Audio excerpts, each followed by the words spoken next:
ओम नमः शिवाय। श्री शिवाय नमस्तुभ्यम। श्री आदिशक्ति पार्वती माताए नमः। श्री विघ्नेश्वराय नमः। श्री लक्ष्मी नारायणे नमः। श्री सरस्वती ब्रह्माय नमः। श्री सियारामे नमः। श्री रामदास हनुमाने नमः। श्री राधेश्यामे नमः। ओम नमः शिवाय। श्री शिवाय नमस्तुभ्यम।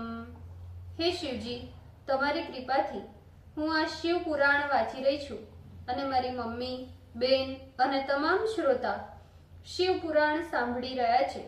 અમે બધા શિવ પુરાણનું જ્ઞાન પ્રાપ્ત કરી શકીએ એટલી શક્તિ પ્રદાન કરજો અને શિવ પુરાણનું તેજ સહી શકીએ એટલી ક્ષમતા પ્રદાન કરજો।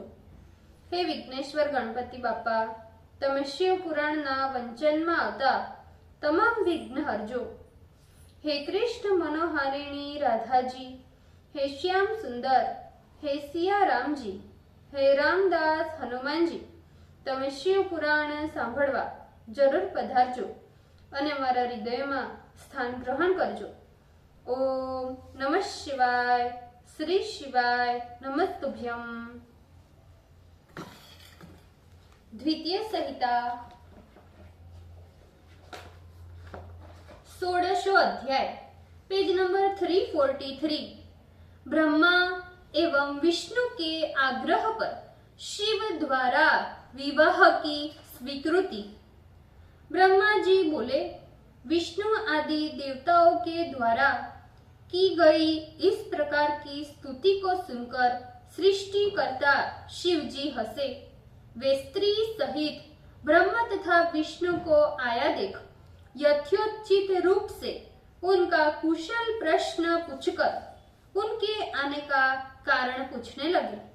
रुद्र बोले, हे विष्णु, हे ब्रह्मन, हे देवों तथा मुनियों, आप लोगों के यहाँ आने का क्या कारण है? आप लोग निर्भय होकर अपने आगमन का कारण कहिए। आप लोगों की इस स्तुति से मैं प्रसन्न हूँ।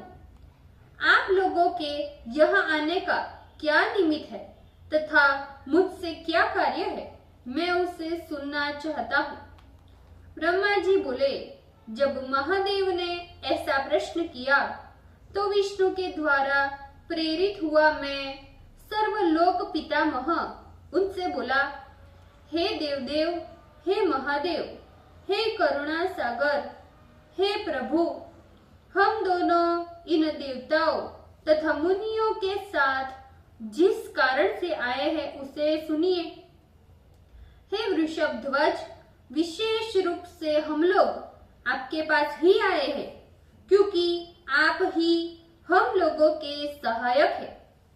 आपको मेरी सहायता करना उचित ही है, अन्यथा इस संसार की स्थिति न रहेगी। हे महेश्वर, कोई असुर तो मेरा वध्य है, कोई हरि का तथा कोई आपका वध्य होगा। कोई आपके वीर्य से उत्पन्न पुत्र द्वारा वध्य होगा तो कुछ असुर तो आपकी माया शक्ति के द्वारा वध्य होंगे। आप सदाशिव की कृपा से देवताओं को उत्तम सुख प्राप्त होगा। आप ही संसार में असुरों का वध कर इस जगत को स्वस्थ तथा निर्भय कर सकते हैं। आप राग द्वेष से रहित, योग युक्त एवं सर्वथा दयालु है। इसीलिए यदि सृष्टि में असुरों का वध नहीं करेंगे तो इस सृष्टि की स्थिति बिगड़ जाएगी। इसलिए हे वृषभ ध्वज, उचित यही है कि आप इस सृष्टि की स्थिति के लिए सदैव असुरों का वध करते रहें। यदि जगत की सृष्टि, स्थिति तथा संहार का कार्य नहीं किया जाएगा तो माया के द्वारा हम लोगों का ब्रह्मा, विष्णु तथा रुद्र रूप से पृथक पृथक धारण किया गया शरीर भी व्यर्थ हो जाएगा। हम लोग एक है किंतु कार्य भेद से भिन्न भिन्न शरीर धारण करते हैं। यदि कार्य की भिन्नता ही नहीं हो तो पृथक पृथक शरीर धारण करने का कोई प्रयोजन ही नहीं है। आप परमात्मा महेश्वर स्वतंत्र होते हुए भी अपनी लीला से माया के द्वारा 3 प्रकार के पृथक पृथक शरीर धारण करते हैं। आप महेश्वर के बाएं अंग से विष्णु तथा दाहिने अंग से मैं ब्रह्मा उत्पन्न हुआ हूँ। हे रुद्र, आप इनके हृदय से उत्पन्न हुए उनके पूर्णता अवतार है। हे प्रभु, इस प्रकार से हम लोग उस शिव से भिन्न स्वरूप में होकर भी 3 प्रकार से उत्पन्न हुए हैं, जो उन सदाशिव के पुत्र ही है। हे सनातन, तुम तो शिव शंकर के हृदय से उत्पन्न हुए हो। कार्यों के कारण हम और विष्णु तो स्त्री सहित हो चुके, और हे प्रभु, आपकी आज्ञा से प्रीति पूर्वक लोक के कार्य का संचालन करते हैं। इसलिए आपसे भी प्रार्थना है कि आप इस विश्व के हित के लिए तथा देवताओं को सुख देने के लिए भार्या रूप से कोई भी उत्तम स्त्री का ग्रहण करें। हे महेश्वर, मुझे एक और पुरानी बात का स्मरण है, जिसे आपने शिव रूप से पहले हम दोनों से कहा था। आपने मुझ ब्रह्मा से कहा था कि हे ब्रह्मा, मेरा एक परम ब्रह्म स्वरूप शरीर तुम्हारे अंग से उत्पन्न होगा, जो लोक में रुद्र नाम से प्रसिद्ध होगा। जिस प्रकार सृष्टि करने वाले ब्रह्मा है, सृष्टि का पालन करता विष्णु है, उसी प्रकार मैं भी माया से शरीर धारण कर रुद्र रूप से सृष्टि का लय करूंगा और एक स्त्री से विवाह कर लोक का उत्तम कार्य करूंगा। हे स्वामीन, अतः आप अपने इस कथन को स्मरण कर अपनी प्रतिज्ञा पूर्ण करें। हे स्वामीन, आपकी आज्ञा से मैं सृष्टि करता, विष्णु पालन करता और आदि भूत स्वयं आप शिव इसके प्रलय करता है। आपके बिना हम अपना कार्य करने में समर्थ नहीं है। इसलिए आप भी लोक कार्य करने के लिए एक सुंदर स्त्री का ग्रहण करें। जिस प्रकार विष्णु की पत्नी लक्ष्मी मेरी पत्नी सावित्री है, उसी प्रकार हे शंभु, आप भी कोई मनोहर स्त्री ग्रहण कीजिए। ब्रह्मा जी बोले। मेरी इस बात को सुनकर लोकेश शंकर जी हंसते हुए विष्णु के सामने ही मुझसे कहने लगे, हे ब्रह्मन, हे विष्णु, आप दोनों ही मेरे सदा प्रिय है। आप लोगों को देख मुझे निश्चय ही महान आनंद होता है। आप लोग इस त्रैलोकी के स्वामी हैं तथा सभी देवताओं से विशिष्ट स्थान रखते हैं। संसार के कार्य में निरत रहने वाले आप दोनों का कथन भी आदरणीय है। हे सूर्य श्रेष्ठो, मैं तपस्या में निरत तथा विरक्त हूँ और योग साधन करता हूँ। भला जो निवृत्ति मार्ग में निरत स्वात्मा राम माया रहित अवधूत शरीर धारण करने वाला ज्ञानी, आत्मज्ञान से परिपूर्ण, काम रहित, अविकारी, भोग न चाहने वाला, सदा असुचि तथा अमंगल है, उसे आप ही लोग बताइए कि स्त्री का क्या प्रयोजन। मुझे सर्वदा योग में ही आनंद प्राप्त होता है। जो ज्ञानी नहीं है वही पुरुष काम की इच्छा रखता है।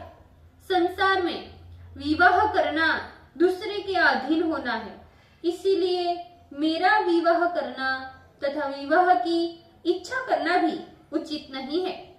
ये मैं आप लोगों से सत्य सत्य कहता हूँ। मैं आत्मरमण करने वाला हूँ। अच्छी तरह विचार करने पर मैं अच्छी तरह समझ लिया कि मेरा विवाह में कोई स्वार्थ नहीं है, इसीलिए उसमें मेरी प्रवृत्ति भी नहीं है। किंतु आप लोगों के कथन की गरिमा का ध्यान रखकर आप लोगों का आदेश का पालन करने के लिए तथा जगत की भलाई के लिए मैं विवाह करूंगा, क्योंकि मैं अपने भक्तों के अधीन हूँ। हे हरे, हे ब्राह्मण, स्त्री ग्रहण करने में मेरी एक प्रतिज्ञा है जो युक्त तथा तथ्य है, उसे आप सब सुनिए। जो मुझसे पृथक हुए तेज को धारण करने में समर्थ हो एवं जो योगिनी तथा इच्छा अनुकूल रूप धारण करने में भी समर्थ हो, ऐसी स्त्री का आप लोग निर्देश करें। ये उचित ही है कि जब मैं योग युक्त हो जाऊं तो वह योगिनी हो जाए, जब मैं कामासक्त हो जाऊं तो वह उत्तम कामिनी बने। वेद वेत्ता विद्वान जी से ज्योति रूप सनातन शिव कहते हैं। जब मैं उस पर ब्रह्म का चिंतन करूं तो वो भी ब्रह्म चिंतन में लीन रहे। मैं ऐसी ही स्त्री चाहता हूँ, किंतु मेरे इस कार्य में जो विघ्न करेगी वो मेरी पत्नी नहीं बन सकती। तुम ब्रह्मा, ये विष्णु तथा मैं रुद्र उस परमात्मा रुद्र के अंश से ही उत्पन्न हुआ हूँ, अतः हम लोगों को उनका चिंतन उचित ही है। हे ब्राह्मण, मैं उन शिव के चिंतन में निरत होकर बिना विवाह के भी रह सकता हूँ। अतः यदि आप लोग विवाह चाहते हैं तो मेरे अनुकूल चलने वाली स्त्री का पता लगाए। हे ब्राह्मण, विवाह में मेरी एक प्रतिज्ञा और है, उसे सुनिए। यदि उस स्त्री का मेरे वाक्य से विश्वास उठ जाएगा तो मैं उसका तत्क्षण त्याग कर दूंगा। ब्रह्मा जी बोले, इस प्रकार शिवजी द्वारा कहे गए वचनों को सुनकर हम तथा विष्णु दोनों ही प्रसन्न हो गए। फिर मैंने हंसकर नम्रता से उन रुद्र से कहा, हे महेश्वर, हे ईश, हे नाथ, आप जैसी स्त्री खोज रहे, इसी प्रकार की स्त्री को मैं प्रसन्नता से निवेदन करता हूँ। आपकी महाशक्ति उमा आपसे पृथक होकर कार्य साधन के लिए इस पृथ्वी पर अवतरित हुई है। उसके लक्ष्मी और सरस्वती दो रूप तो पहले से ही अवतरित हो चुके हैं, जिसमें महालक्ष्मी तो विष्णु की कांता तथा सरस्वती मेरी कांता है। उस भगवती का लोक कल्याण के लिए तीसरा रूप अब तक नहीं हुआ। हे विभो, इस समय दक्ष कन्या होकर सती नाम से अवतरित हुई है, वही आपकी भार्या बनेगी। इससे लोक का परम कल्याण होगा। हे देवेश, वह महातेजस्विनी सती आपको पति रूप में प्राप्त करने की इच्छा से दृढ़ व्रत हो आपके लिए तप करती है। हे महेश्वर, उस सती के ऊपर आप कृपा कीजिए और उसे वरदान दीजिए। इस प्रकार उससे वर देकर प्रीतिपूर्वक विवाह कीजिए। हे शंकर, विष्णु की, मुझ ब्रह्मा की तथा सभी देवताओं की यही इच्छा है कि उससे पूरी कीजिए, जिससे हम लोग इस उत्सव को आदर पूर्वक देखें। ऐसा करने से तीनों लोगों को सुख देने वाला महान मंगल होगा और सभी का शोक क्लेश आदि भी, ज्वर भी मिट जाएगा, इसमें संदेह नहीं। अथवा हे मधुसूदन, हे अच्युत, मेरे कहने में जो भी त्रुटि रह गई हो उसे अपनी लीला से रुद्र रूप धारण करने वाले इन महेश्वर से कहिए। ओम नमः शिवाय। श्री शिवाय नमस्तुभ्यम। ભૂલ ચૂક માફ કરજો શિવજી, કૃપા રાખજો। આજના શિવપુરાણના વંચનનું પુણ્ય મને પ્રદાન કરજો શિવજી। ઓમ નમઃ શિવાય। શ્રી શિવાય નમસ્તુભ્યમ।